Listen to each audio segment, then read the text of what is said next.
To celebrate State Farm's surprisingly great rates, we gave this song surprisingly great lyrics. Hey neighbors, when your claims get hard to file, State Farm's got the switch it up style. Great rates save you cash, so if you come join us, you'll get your coins up. Oh, now you know you can save that dough, and you're covered on your ride and your home. For great service on the low, then call up State Farm. It's time to switch it up.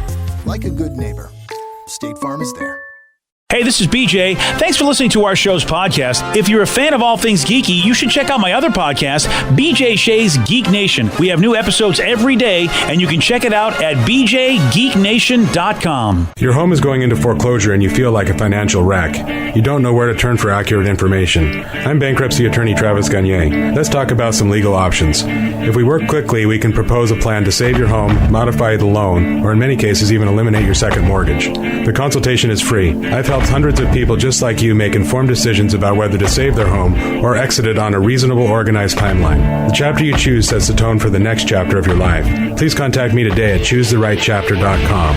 That's choosetherightchapter.com. 99.9 KISW, The Rock of Seattle.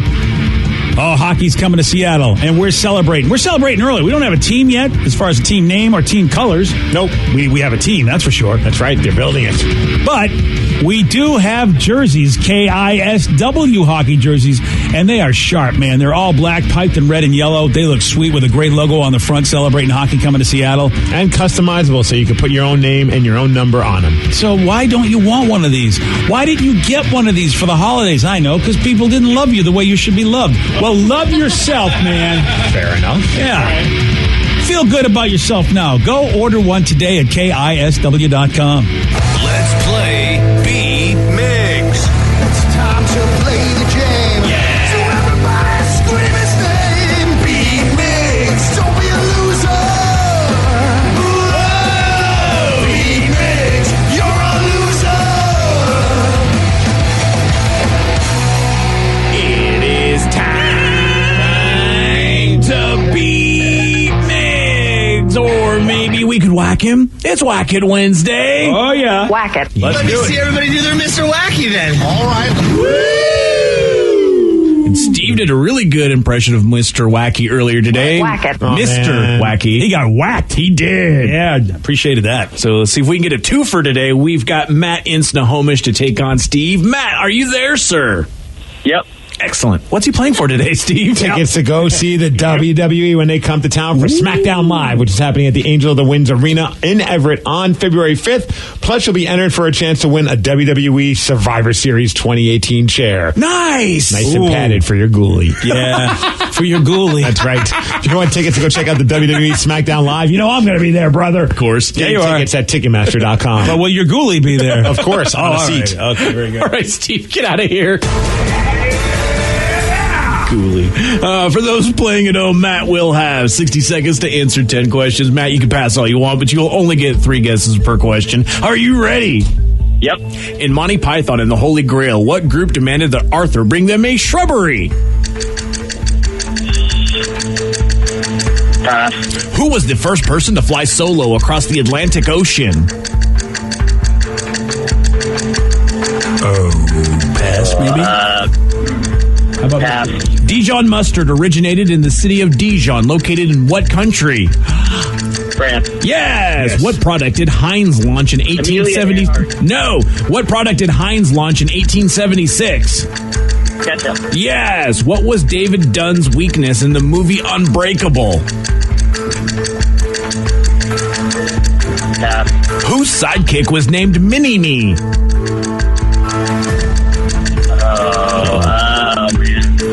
Oh, boy. Mm-hmm. Yep. Yeah, but I think we're passing on this one. Yeah, pass. Yeah. In Disney's Cinderella, what piece of clothing did she leave at the ball? Shoe. Glass slipper. Yes. What color M&Ms were removed from 1976 to 1987? Green. No. 1, 2, 3. No, you're done. Nope. 3 correct. No, Maddie. Slightly better than a deuce. Yeah, slightly. Yeah. Just, yeah. I mean, Yeah. I wish I could say more about it, but even Maddie's getting in on that right there. Yeah, Maddie knows. Well, Maddie knows just how brilliant he is. Yes. He knows the brilliance he brings to the table. We'll have to see if Steve is worse, but well. Hey, Steve, are you ready? Ah, yes. In Monty Python and the Holy Grail, what group demanded that Arthur bring them a shrubbery? The Ewoks. No. That's it. Fraggles. No. The Smurfs. No. Who was the first person to fly solo across the Atlantic Ocean? Amelia Earhart. No. Charles Wright. No. Superman. No. Dijon mustard originated in the city of Dijon, located in what country? France. Yes. What product? What product did Heinz launch in 1876? Ketchup. Yes. What was David Dunn's weakness in the movie Unbreakable? His bones would break. No. He had narcolepsy. No. That's it. Women. No. Whose sidekick was named Mini-Me? Oh, that would be Austin Powers. No. Dr. Evil. Yes. That's In Disney's Cinderella, what piece of clothing does she leave at the ball? Slipper. Yes. What color M&Ms were removed from 1976 to 1987? Brown. No. Green. No. Red. Yes. Who is Justin Timberlake married to? Oh, she's hot. Oh, what the hell is... Oh, man, she was in The Town. Jessica Biel. Yes. Nice. I don't know if she was in The Town, but... I don't think she was. No. 1, 2, 3, 4, 5, 6. You win, Steve, 6-3. Oh, yeah. Good job, Stevie. Are you thinking of Blake Lively? Yes. Yeah, Blake And hotter. she's married to Ryan Reynolds. Yeah, he's lucky. Not wrong. Okay. Some people would say she's lucky. Oh, sure. I mean, but sure, yeah, not me. Okay, fine. They're both lucky. Yeah, they're lucky to be with each other. There you go. BJ, what was David Dunn's weakness in the movie Unbreakable? You know something? I do not know. Is it water? It was water. Oh, okay. Because he was unbreakable, but he could still drown. Yeah. So, I mean, that's not good for him. Yeah, I mean, there's a lot of heroes that, like, they still have to breathe. Yeah, right. Yeah. The first person to fly solo across the Atlantic Ocean? That would be Han Solo. Harrison Ford, right? No. Harrison Ford. You know what? I want to say Chuck Yeager, but I know it's not that. Gosh, you and Steve were kind of correct, at least with the first part. Charles is his first name. Lindbergh is his last name. Charles Lindbergh. That's Charles right. Lindbergh. In the spirit of St. Louis. You're right. I'll never remember that either. But you do know who the knights were in Monty Python and the Holy Grail. That's right. Yeah, the knights who say "ni." The knights who say "ni." Me. Okay. Yeah, that was their bit, basically. Yeah, they wanted a shrubbery. That's all they wanted was shrubbery. Mm-hmm. Again, budgetary concerns turned that into a very hilarious movie. Yes. It's British humor. You're not going to Based on dig like it. how everyone describes this film, and everyone gives me a hard time for never wanting to see it. The more you describe it, the less I want to see it. You would hate it. Yeah. You would absolutely 100% hate it, so I almost want to sit next to you while you watch it. It's like the Coen brothers. He doesn't like anything they do either. Oh, you know, really? the clever movies, the ones where, it's dry I hate humor. the Coen brothers, though. They're all right. Well, their movies you're not a big fan of. I mean, I'm not going to go out of my way to watch them. Yeah, that's the same thing with. I think we're saying the same thing. You're not going to like these movies. I don't think you're disagreeing here. Yeah. Okay, fair enough. Yeah. Congratulations, Steve. You won with 6 correct. Call number 6. Guess what you're doing? You're checking out WWE SmackDown live at the Angel of the Winds Arena on February 5th. Caller number, what did we say? 6. Yeah. Also, you're going to be entered in for the chance to win the WWE Survivor Series 2018 chair as well for caller number 6. 206-421-ROCK. That's 206-421-ROCK. All right, call and win, baby. Big news yesterday. First time ever a superhero movie has been nominated for an Academy Award. That happened yesterday. Oh. Black Panther. No. Black Panther, it got 8 nods apiece. How about that? Star is Born, Vice, and Black Panther all scored 8 nods in the Academy Award nominations. Dude, this is the first time in years that I can say I saw a movie that's been nominated for an Academy Award. How crazy is that? I hope it wins. The movie called The Favorite, another movie called Roma. They had 10 nominations each. I don't know any of these movies. Roma was one, I think, that came out on Netflix. It was. Yeah. Oh. Is that like, well, I remember reading about a couple of Netflix movies. They put it out in theaters just so that it could get the nod. Because you need to at least have some kind of a theatrical release. Yeah, how about that? Gotcha. So Best Picture nominations went to Black KKK Klansman, Black Panther, Bohemian Rhapsody, The Favorite, Green Book, Green Book, I think I know that movie. Roma, A Star is Born, and Vice. I know A Green Star Book, is Born. Has like Viggo Mortensen and he has a driver. That looks good. Or no, he is the driver. Yeah, I want to see that movie. It's probably not for everybody, but it looked really interesting in the previews. Yeah. So it's basically this kind of mob guy that has to drive around an African-American performer, and in a time where being African-American was tougher than it is today, that's for sure. And especially being a performer, and then this guy's a white dude who's like this, hey, how you doing? Hey, how you doing? Hey, what's up? All right, well, there you go. Roma, I guess, tied the record of 10 nominations. I didn't realize this, held by Crouching Tiger, Hidden Dragon. I didn't know that had 10 nominations. I know the name. I've never seen the movie. It's a good movie. I'm sure it's great. Yeah. I'm sure it's the greatest movie ever. I'm never going to see it.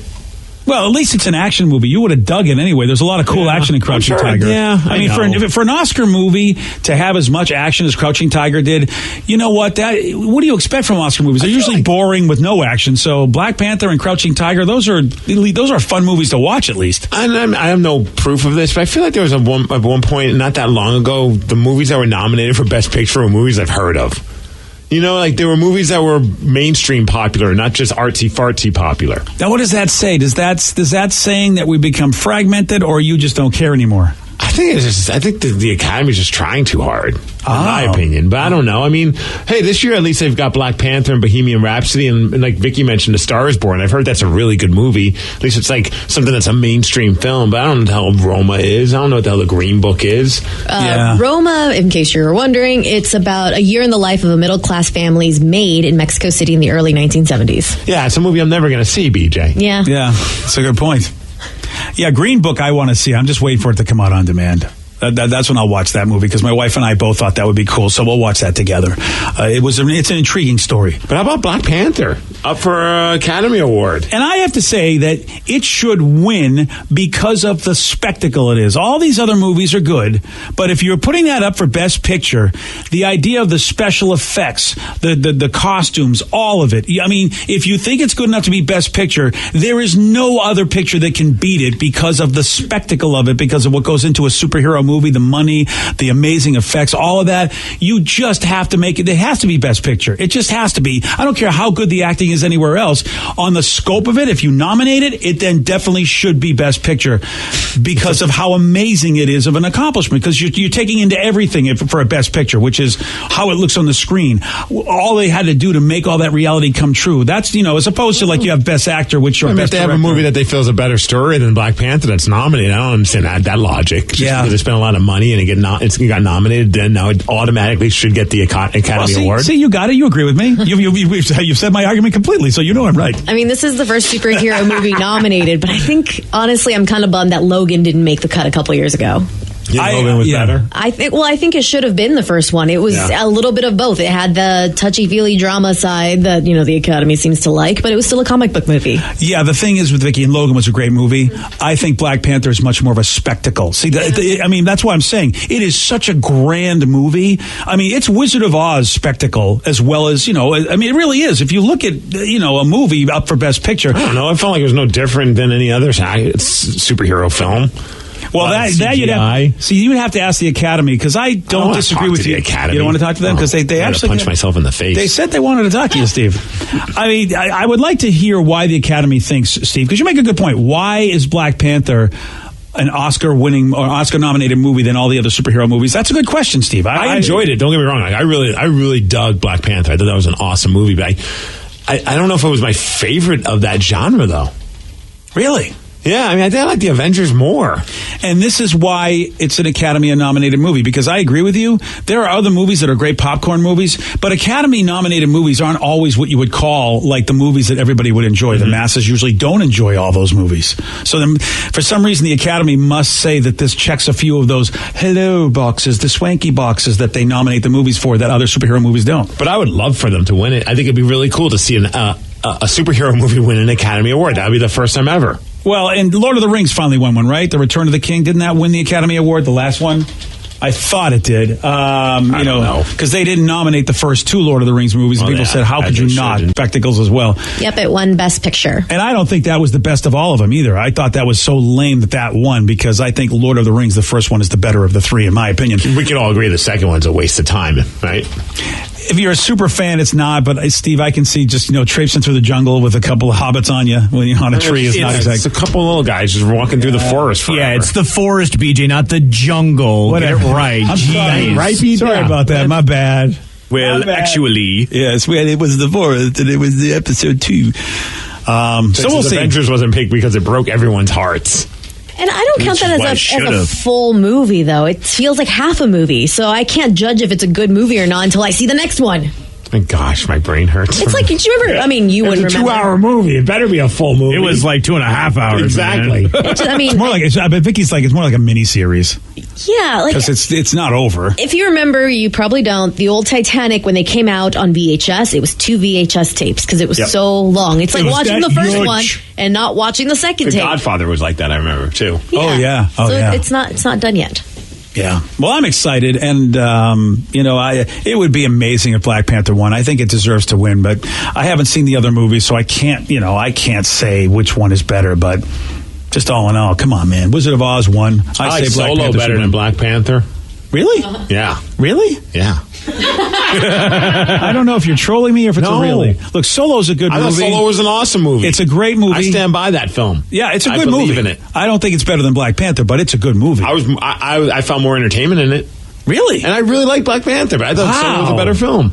Okay, I don't know if I go for that. Rev, you like Black Panther, right? The 4DX one, right? I hated the 4DX one. I love the movie normally, but I haven't actually seen it afterwards because of all of the trauma that I induced doing the 4DX. Yeah, Solo didn't make me cry. Black Panther made me cry. Huh. Yeah, if I that's how I judge how good of a movie is. Like for Really? the Academy, is does it bring a tear to my eye? All Dogs Go to Heaven made me cry, but then I was a kid. It should have gotten an Academy Still a Award. pretty good Steve. movie. And it's sad they went to heaven. the Oscar, Steve. Spoiler alert. Yeah, thanks. All right. Grease 2 made me cry when Grease 2 makes me cry that somebody like you even likes Grease 2. That makes me cry. I'd rather watch Grease 2 than Black Panther. What? Okay, you know what? The conversation has officially ended. You've crossed the line. I agree with you, Steve. Thank you. Yeah. Well, that It's doesn't not- help, it's Danny, not- because you're a moron, too. It's No. not like you're helping Steve's case. Danny Smart. He's the only Danny other smart Smart? person in this room. Really? Clearly. Are you wanting to say, wait, think about those words one more time. Danny Smart. Thank you. Wow. Yes. Okay, you really lost. And Black Panther's great. It just shows how great Grease 2 is. True. Thank you. I can't even take this guy. I can't even take it seriously. Right? I really can't. All right. You haven't even watched it. You're absolutely right. I'm with a lot of other folks. I think I've seen parts of it. And the reason I haven't watched all of it is because I have seen parts of it and made the decision not to waste my life. I got a new survey. More than half of us say that we have named our car. Yeah. Oh, yeah. I name all my cars. You know what? I used to name my car, but I don't think I got a name for this one. And my logic is always really stupid. Like my Durango was named Garvey because it's a Dodgers. Oh, Steve Dodgers. Garvey. Okay. Oh. My Jeep is named Frank because it's blue eyes, Frank Sinatra. Well, that's cute. Okay. Yeah. I named my car after a song as well. Oh, really? It's a Jetta. It's a Black Betty. Her name is Black Betty. Bam, bam. No wonder I hate your car. Bam, bam. It's a great song. Calm down. Holy cow. I feel like I was at a concert. Wow. Wow. Give me a Grammy. You got a Grammy, buddy. What do you name your car there, BJ? Like I said, I used to call my car Betsy because it was old school. Everybody called their car Betsy. Maybe my dad did. So I don't think I've had another name besides Betsy. Let me see. I bet Danny's is like Good Charlotte. Or Charlotte is the name of his car. No, that would have been a good one. No, it's Wednesday 2. Wednesday 2 from the Addams Family? Yeah, because it's a little black car, and I want to get like the windows blacked out, and she were black, so I was just like Wednesday 2. Because your first one, you had already a car named Wednesday? Yeah, it was my first. Why didn't you just name her Morticia? Because he probably liked Christina Ricci better than the woman that played Morticia. Elvira. Hey, you calm down. Yeah. Angelica Houston was a handsome woman in her day. I'm not putting Angelica down, but I think if you're Danny growing up when that movie comes out, you probably dig Christina Ricci more than you do Angelica If Houston. your car's got big headlights, it should definitely be Elvira. True.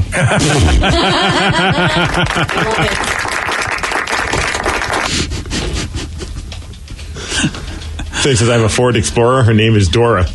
Oh, I like It has a license plate to prove it. Dora That's the actually Explorer. pretty clever. I So like named that. their car Black Betty, too. So it's a black SUV. How many of you guys talk to your cars? A lot of people talk to their cars. Oh, yeah. Pretty much almost half of us do. Usually when my car's doing something weird, like, oh, please turn on or please don't do that. I'm like, come on, baby. Come on. Don't do that.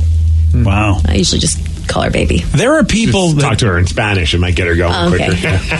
There are people that have an issue where they actually feel guilty driving another car because they think they're cheating on their car. Okay, we've gone too far. 1 in 5 people say that's the case. That's no different than someone feeling guilty for playing with a dog. Actually, that's dumber. You know, when someone's playing with a dog, like, oh, my dog's going to be so jealous of this, or I'm going to feel bad about that. This is a car. It's not even living. Yeah, I know. How does that enter my brain that I feel guilty like I'm cheating? But according to the survey, that's what people say. I don't know. When I was a kid, I used to feel guilty if I cuddled with one stuffed animal more than the other one when I was sleeping. So I put them all around me, so I would turn over and hug the other one. Yeah, but you were like 4 at the time. That's acceptable. Or 10 or 15. No, it might be probably last week. Still has stuffed 28. animals. Yeah. And she's still crazy. Okay, can we just say that? Yeah. All right, good. All right, it's time for Listeners on the Loose. This is where you get to pick the topic. You guide the show. 206-421-ROCK. Text us at 77999. Whatever you want to talk about. We got your calls. We got your texts at 917 on The Rock. BJ and Migs, mornings on The Rock, 99.9 KISW. 99.9 KISW, The Rock of Seattle. It's Listeners on the Loose. Brought to you by the Seattle Boat Show. Listeners on the Loose, where you pick the topic, you guide the show at 206-421-ROCK. You can also text us at 77999. Very, very simple. You're picking it. You're guiding it. You're whatever you want to talk about. Something new, something old. Could be something from last week. Could be something from 20 years ago. 20 years ago. If we've talked about it, you can talk about it. Or something brand new that no one's talked about. How about that? Now, Steve does have one rule. It's a simple rule, BJ. That's to show some energy and bring it. Otherwise, we're going to have to gong you. And then say goodbye. Goodbye, old friend. 206-421-ROCK. Text us at 77999. Somebody want to chime in and agree with you, BJ? It says, I'm with you, BJ. It creeped me out when my ex was pregnant. The doctor told us so that it would help her. He says I couldn't bring myself to have sex with her, basically. Yeah, and this was, we were talking earlier about this. Sex with pregnant people. Yeah, exactly. It was all based on a Facebook drama. Yes. And 30 years ago was when I, basically had, my wife was impregnated with Yosef, our son. And, it just felt weird. I didn't mind doing stuff with my wife, but the full meal deal, it just felt like, there's my son or my daughter's in there. I just, I don't want to cause any earthquakes, wreck up their apartment they got going on. So yeah, and we didn't have info 30 years ago. That was the other thing. It was like to be a kid today, or to basically be born into the internet and like a personal device like an iPad or an iPhone, that's all you know. That's your life. Information at your fingertips. Anything you'd ever want to know. Steve, that's what they got now. That's like, we don't know a life like that the way they do. Oh yeah, but sometimes I could steer you down the wrong direction. That's true. Like on Sunday night, I had my very first panic attack, which was crazy. Oh wow! Never had one before. For years. You finally had one? Don't those suck? Yeah, they do, dude. I know my wife had one once, and we went to the hospital because she wasn't sure, and I had no idea. I'm like blow into a bag or something. I don't know. That's how it works. But she was freaking out. And I'm like, well, I don't want to be the person that's going to be like, no, you're fine, and something bad happens. But I never knew what that was like. I woke up Sunday night, Monday morning, I guess, and I just kind of came up and I lost my breath. I was like, and I was like, oh crap, that was weird. And then all of a sudden my heart started racing, and then my body started shivering. And then I was in this weird dilemma. I was like, do I wake my wife up? She's got to work tomorrow. We didn't have work on Monday. So I was like, I have the day. So now I was trying to figure out if I could sneak out of my room and drive myself to the hospital, because I wasn't.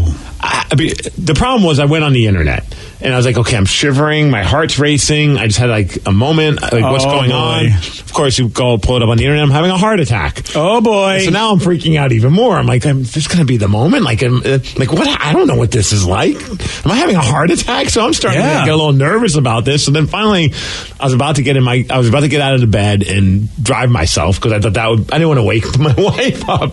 Yeah. So she kind of hears me, and I'm like, hey babe.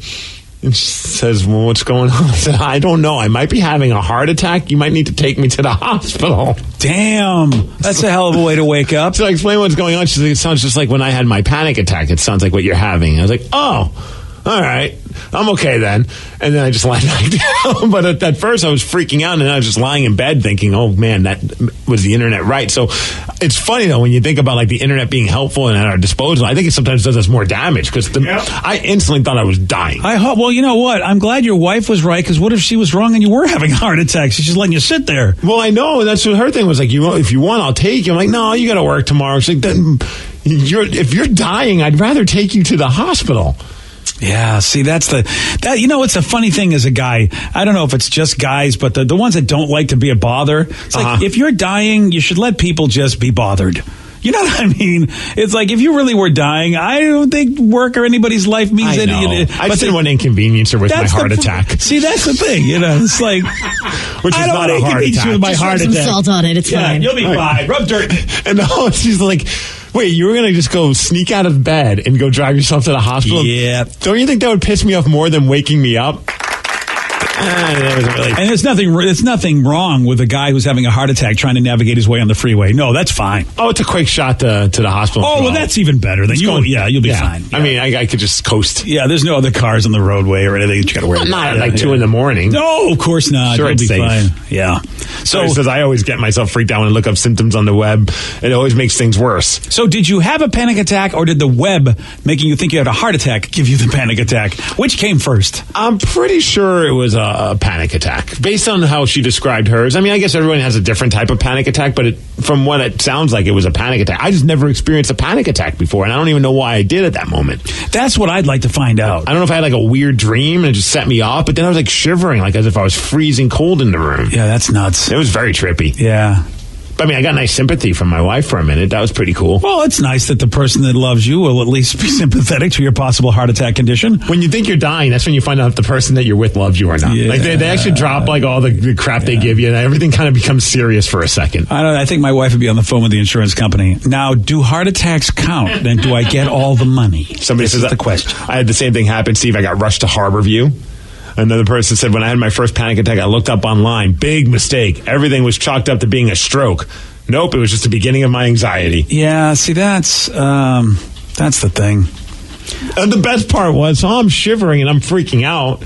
And so what does Lulu do? She starts shivering and freaking out. Like, it was like a sympathy panic attack she was having. She wants to hang with you, man. Yeah, she's like, oh, you shaking? I can shake too, you know? We can do all of this together, buddy. Shake together. Listen, I'm not going to die, but I'll watch you die. Man's best friend for a reason. Yeah. Well, you're okay now, though. I'm here. First one of your life. That's not bad. You're in your 40s, and that's your first one. I know a lot of people have had them a lot, and they get them regularly. Rev, you've made it sound like as if you deal with them. Not all of the time, but the last time I had a full-on panic attack, it was because the car I was driving was not doing too well. One of the wheels had seized up, and I was just trying to get it back to the place where I had gotten it from, and I was freaking out because the wheel well was smoking, and I just want to get there. And it just was like everyone's staring at you. This car was dying, and I just wanted to get it somewhere, and it wasn't going to go anywhere. And just absolute panic attack. And it was one of those where the breathing is just... Yep. BJ, you've had a few panic attacks? Yeah, I've worked through them. It's usually been performance-based. What about the first one, though? Do you remember your first panic attack? Well, I didn't. You know what? I think so. I didn't know they were panic attacks. I had to have it diagnosed. Okay.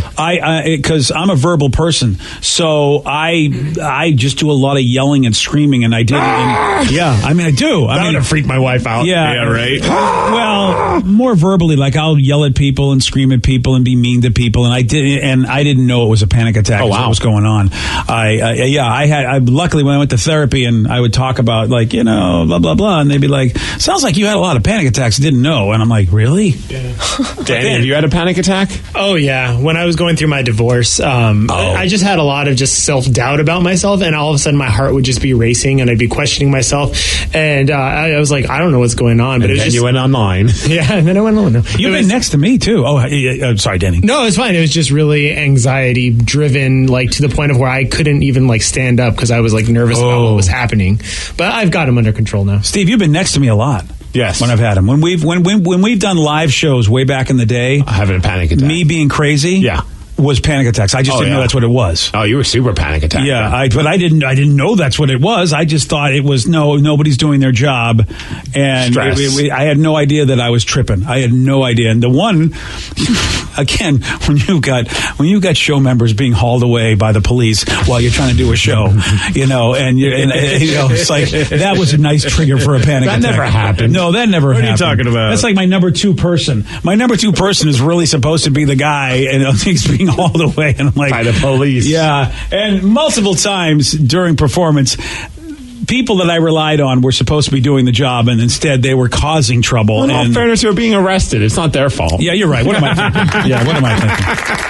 See, I'm like you. I know I had them when I was younger, but I don't remember them too well. But the last one I really remember was an out-of-body experience. Whoa! Like I could see myself panicking around my bedroom. Oh, that's trippy. And I was kind of doing what you were doing, like kind of yelling and crying, and I just was watching myself do it. It was kind of weird. I was super verbally abusive. I mean, and my poor wife, because so many times in our relationship, the verbal abuse was motivated by panic attacks, and I didn't know. And of course, how anybody would just go, "What a jerk you are!" And I always felt like a jerk, going, "Yeah, you're right. I wish I could stop being mean to people." And then that's when it was diagnosed, I think you're having a lot of panic attacks, and here's some things you can do. And I have to tell you, ever since then, I now know. Even when I'm feeling what you're feeling, Steve, at least coming. I know what's happening.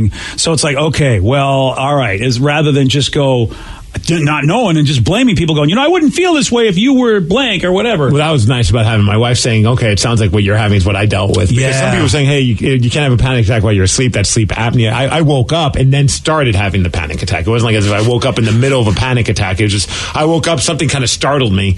And then I just started freaking out for some reason. By the way, Steve, I would not listen to any medical advice that Texas are giving you. Oh, they're all doctors. Yeah, because they're probably going on the internet right now trying to tell you They're everything. the ones that are just going to WebMD for you, buddy. So they are basically even worse than you just going to the internet. One Texter says, I've been in the hospital for panic attacks several times in the last few years. Another person had it happen to, my husband had his in May in traffic. I had to pull over and he was dang near paralyzed while I had to call 911 because the others at the gas station just stared at him without helping. He felt like he was going to die. And then somebody says, I've had panic attacks and a heart attack. They're very different. The heart attack, my heart wasn't racing. It was just weird and irregular. Okay. Well, that's good to know, Steve.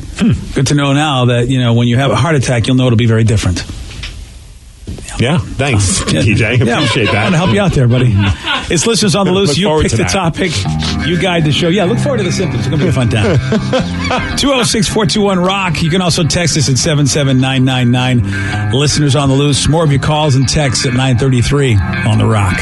BJ and Migs, mornings on The Rock, 99.9 KISW. 99.9 KISW, The Rock of Seattle. It's Listeners on the Loose. You pick the topic, you guide the show. Let's go to Trevor on Woodby Island. Trevor, you are on The Rock. Good morning. Good morning, Trevor. Welcome to the show. What you got for us today, buddy? So, just listening to you guys talking about driving yourself to the hospital. Back in 2014, a month before my son was born, I was living in Boise, Idaho, working in Nampa, which is about a half an hour away, and I was moving a box, and all of a sudden I could not breathe. I mean, my face started to go numb, my hands started to go numb, and I hopped in the truck and I drove myself home. Your face and hands were numb, and you couldn't breathe, and you were able to drive home? Surprisingly, yes. I don't know really how I did it. I even bummed a cigarette off someone, thinking that would help me because I was, in such a panic state. And I took about 2 drags and threw that thing out the window and put my head in my hands and just beelined home and made it, and then had to wait an hour for a friend to come pick me up to take me to the hospital. And it was what was it again? It was a collapsed lung. A collapsed lung. Yeah. Apparently in tall, skinny young men, you get a bleb that just explodes. It's like a blister on your lung, and it blows up and then causes your lung to slowly collapse. And I spent about a week and a half in the hospital because of it. Oh, damn. And how long does it take for the lung to uncollapse? Well, they did a bunch of tests over the week, and it didn't get any better, so I finally had to do surgery. They had to cut the bleb out and stitch my lungs shut, and then they took actual medical grade steel wool and scarred the inside of my chest cavity to get the lung to heal to it, so that way if it happens again, it's got some tension to kind of hold it a little longer than normal. Oh, so like it'll keep it open. Sort of, yeah. It'll keep it inflated for longer than than normal. But now I'm at a higher chance for my lungs to collapse again. Damn, dude! They put steel wool on the dude, like they steel wooled his lung. Literally, he's like a superhero now. Oh man! Thank you. I like to think that I'm a superhero. Yeah, lung man. Wow, I appreciate the call, Trevor. I don't know if I drive myself anywhere. I mean, my buddy of mine just had like a mini stroke. Mm-hmm. Like, and he's the healthiest guy in the world. This is why it's like guys like me do not need to see people who lead a healthy life, who look physically amazing. I do not need to see them, and younger than me, I do not need to see them go, oh, by the way, I just had a stroke. Right, because then it's just like, well, screw being healthy. Yeah, exactly. What am I doing? Might as well go out in a blaze of glory then. He couldn't feel his hand, couldn't feel like his face, and he still tried to drive himself, but he couldn't open the car because the keys. And it was just like, whoa, dude, I don't know what I would do if like that was happening. I don't think I'd try to drive myself anywhere. You don't know, though, until something like that happens. You don't know where your mind's at or like what you think. Because sometimes people do things in the weirdest panic states. You know what I mean? Like you hear about those stories of people like get in an accident and just walk away even though they shouldn't have moved. That was me. But you're right. You're not in your right mind when that happens. I walked across a freeway. Thank gosh somebody really tried to pull me aside because I didn't know what I was doing. Let's go to Chris in Fife. Chris, you are on the Rock. Good morning, you fellas. What's going on? Good morning, Chris. What you got for us today, buddy? This morning, you guys' topic was, what Hall of Fame would I be in? Mm-hmm. Oh, that's right, because Steve, what Hall of Fame are you in? Parking. Yeah, Steve's in the parking Hall of Fame. And finding spots. Yeah, nobody can park better than him. How about you, Chris? My Hall of Fame would be pleasing women sexually. Who calls up and makes that claim? I mean, really? Chris does. Just Don Juan DeMarco? I really? do. Come on. Chris, over the years, have you had women say that you are the greatest that they've ever had? Pretty much, yes. I feel What does pretty much mean? Like, did they actually say it or no? No, they said it. All right. I'm going to quote Game of Thrones here. It's like, any man who says he's king is not the true king. Oh, I am. I'm king. He said he's king. Mm-hmm. And how many women have you been with, Chris? Over the years, quite a few, and I've been able to please every single one of them. Every one of them. Every single one of them. Every one of them. How much is a few? And is that like 5, 10, 100? Couple dozen. All right. That's still a couple dozen, though. You think a guy that could please everyone would be close to 100? You'd think the word would get around. Maybe he doesn't want to give his gift to everybody. Oh, are you, Chris? Were you married, and maybe that slowed you down? I was married once, yes, but that had nothing to do with it, being married. But after I got divorced, and all of a sudden I started seeing like all these women, and they're like, "Oh my God, how do you do what you do?" I said, "It's a gift." So then, what happened with your wife? I would think that if you were that great, your wife would find a way to work it out with you. I think it was a point where we just kind of fell out of love, kind of thing. But you think if I could please her, that wouldn't matter, right? Yeah, that's what I would think. I would think like she'd do whatever she could to keep you around. She had a point where she just realized that this gift it shouldn't be just shared with one person. Oh, there you go. If you love someone, you have to let them go to share their gift with the world. I mean, she was a martyr. Yeah, I can't keep this all to myself. This has to be shared. Right, this is a talent that I shouldn't selfishly hold to my own.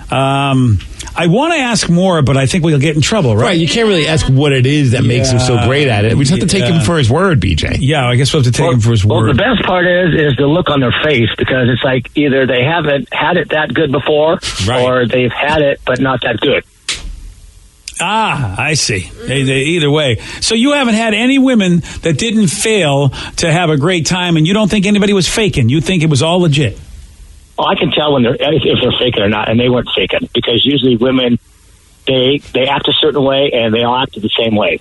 Interesting. Because what if they were all faking? I mean, there are men that don't know when a woman's faking it. I mean, there's women been faking it for years, and then the men go, really?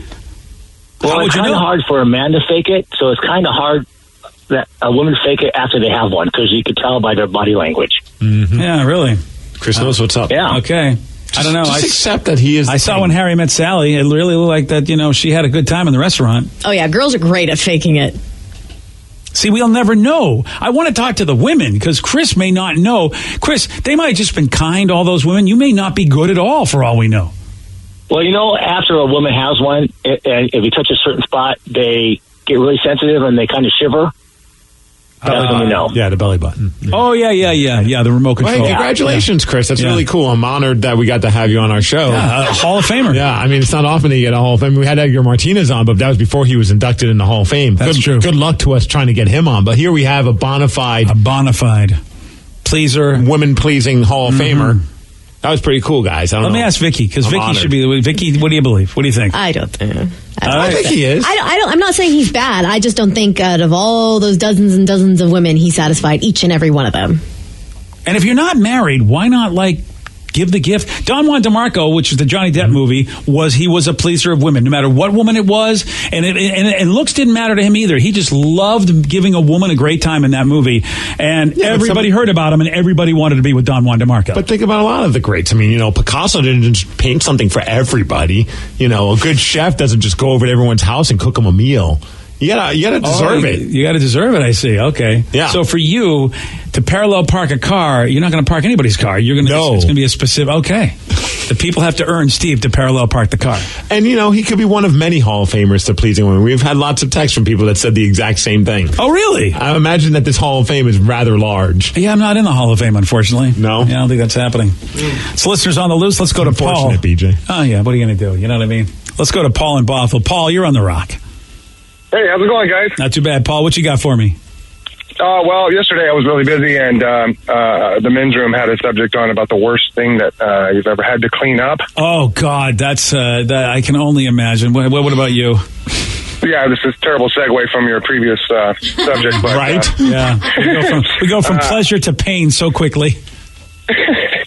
Yeah, so I've done a lot of residential home repairs, done a lot of work for landlords in the past, and one particular house, these renters, the sewer waste line broke, and either they didn't care or didn't know and just kept using it for I don't know how long. Eventually the neighbors called the landlord because of the smell. She subsequently called me out there, and the entire 40 by 40 open basement in the bottom down below had like 8 inches of standing muck. Oh, whoa. So this was not a finished basement. No, it was just they finished open, it wide open. Oh, so you basically were knee deep in their action. Just about, yeah. Definitely took rubber boots and several 100-pound bags of lye. A poop pump truck. Oh, yeah. Well, those are always wonderful. Yeah. Right. Well, I found out what a poop load is. Yeah, you sure did. Just how much is a poop load? I found out. Because that's septic. I mean, basically like a septic truck would have to do that, right? Yeah. You pull out one of those trucks and you got a big hose on it with a basket on the end of it. That just sounds like fun. How do they live in a home and not know that their house is stinking out the joint? Like if a neighbor has to call, they're living in that. How did they not know? Wow. Oh, they knew, and they didn't care. No, and this was some people, it takes all kinds. Yeah, it makes me wonder if here's what I'm thinking, and I appreciate the call. It's got to be drugs. These people got to be so high they don't care. Because who doesn't smell the smell and not just revolted by it? You got to be high. It could be like those hoarders. I've seen those, the TV shows where it's like just crap from bottom to the top of their house, and they've literally got flattened cats located like when they're starting to clean it up. Oh, that's a great visual. Yeah. Flattened cats. That sounds like a great band name. Yeah, but it's like you could. Yeah, people will live in a lot of squalor and filth. Yeah, they will. Oh, yeah, I couldn't do it. I'm too OCD for that. Got this message on Instagram. Says, BJ, I'm a longtime listener. I was wondering if you if I could give a shout out to my grandfather and grandmother next time you guys are live on the show. We lost Grandpa recently at the age of 93. Their names are Hilda and Fran Sullivan. And my grandpa was one hell of a man. Drafted into World War II. Married to my grandma for 70 years. I know a lot of my family listen to your show on their way to work. I think it would make their day, and it's a true example of love. I never saw them argue, not once. They are a local Seattle couple. They love Seattle. Grandma is Seattle's biggest sports fan, even if she doesn't know the players, LOL. That's awesome. That's from Cameron. And again, Hilda and Fran Sullivan. And Fran passed away at 93. It's amazing because that silent generation is what they call them. The WW2, just like we call, millennials and Generation X. They're the silent generation. I'm not surprised they didn't argue because they lived through some times where they were like, dude, we don't got Hitler throwing bombs at us. life is good. Right. Everything else is small stuff. Exactly. So, you know what, man? Lots of love to both Hilda and Fran and to you, Cameron. Big shout out for you. No doubt about it. All right. Here's a question for you. What do Ryan Castle and spicy food have in common? Well, you know what? You're going to find out at 9:51. That's what. On The Rock. BJ and Migs, mornings on The Rock, 99.9 KISW. He's the drunk in charge. Now, the Ryan Castle question of the day. What do Ryan Castle and spicy food have in common? Spicy butt. Spicy butt. Spicy butt. Spicy food equals spicy butt. Yeah. Ooh, Mike Hawk from the men's room doesn't like either one of them. Oh, that's rude. Sorry, I can't be white rice all the time, Mike. Oh, boy. All right, shots fired. They both leave Steve's mouth burning. Yeah, they do. And Vicky B often craves both. Yeah. Oh, really? All right. Well, there's some agreement over there. She is a fan, I can tell. Yeah. Well, I got this new survey. Turns out that people who like spicier foods have more adventurous and sexier lives. Well, I mean, I guess. Vicky does like spicy food, and we all know the life she lives. So I guess there's, at least anecdotally, there's proof there. We're more daring people, I think. Yeah. That's what it comes down to. But, Steve, how about this? They say people who like spicy food are more likely to love roller coasters, loud music, and speeding, and you do all of those things. That's right. Well, I don't drive very fast. That's not true. You have more tickets than anyone I've ever known. Not in years. I've changed. He's changed. He's a changed man. 65. Now. That's right. But Ryan Castle, he done got tickets. He's got a 12-pack, and that's up next.